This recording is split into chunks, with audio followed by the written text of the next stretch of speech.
A child's ability to understand text plays a critical role in their success in school. Being able to learn from text is an important and expected skill in all school subjects.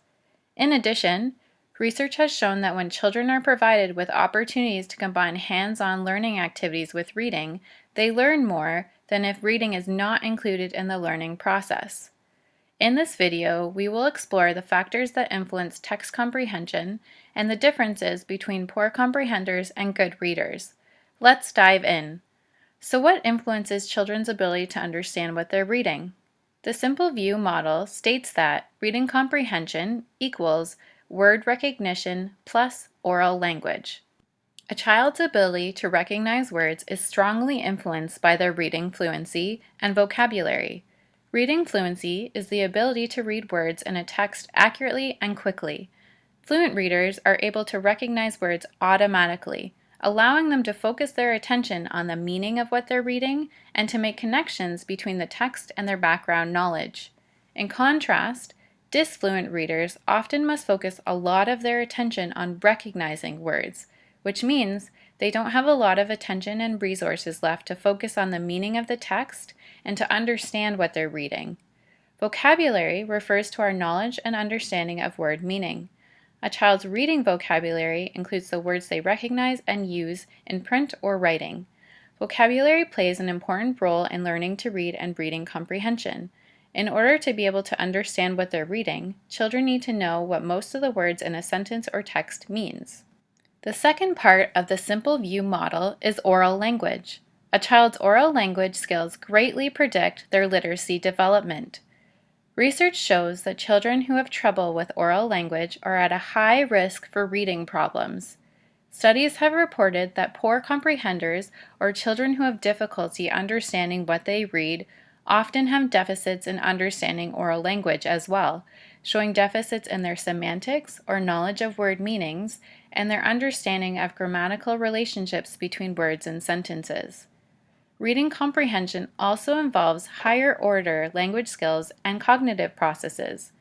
Reading comprehension involves creating a meaning-based representation of the text. This representation is created through integrating information and making inferences. The processes of integration and inference require that relevant information from the text itself and from the person's world knowledge are available and accessible. This is where working memory comes into play. Working memory involves holding information in mind and mentally manipulating it. During reading, working memory holds the most recently read sections of text in the mind, which allows them to be integrated together to form a cohesive understanding of what is being read. In addition, working memory can hold the current text information in mind while an individual's world knowledge is retrieved from long-term memory, and then facilitate the integration of this world knowledge with the currently active text to make inferences. Inhibition is also important in reading comprehension. Inhibition, when reading, involves inhibiting irrelevant information from entering working memory, so only important and relevant information is found in working memory. Irrelevant information can impact how well relevant information is held in working memory by limiting its capacity, impacting the integration of important information and thus the comprehension of the text.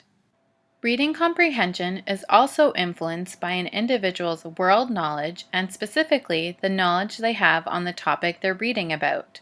Lastly, reading comprehension relies on an individual's ability to monitor their understanding of the text and to adjust the reading strategies they're using as needed. As you can see, reading comprehension is a complex task that draws on many different cognitive skills and processes.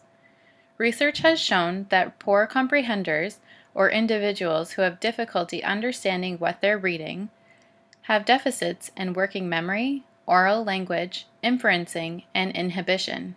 The literature suggests that reading training programs and comprehension strategies that focus on teaching children to read and process text strategically enhance text comprehension.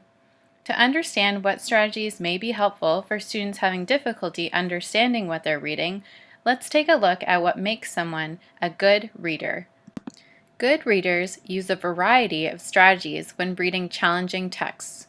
For example, before starting to read, they might clarify what their purpose is for reading or read a summary of the text prior to reading the body of the text.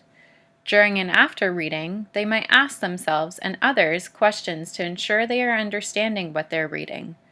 After reading, they might summarize what they read by making notes. Good readers use these strategies and others without prompting from other people. In addition, their strategy use is flexible, meaning that they're able to use different strategies before, during, and after reading based on their needs in the moment. It's important to note that for many students, the ability to use reading strategies flexibly and effectively does not develop through the simple act of reading.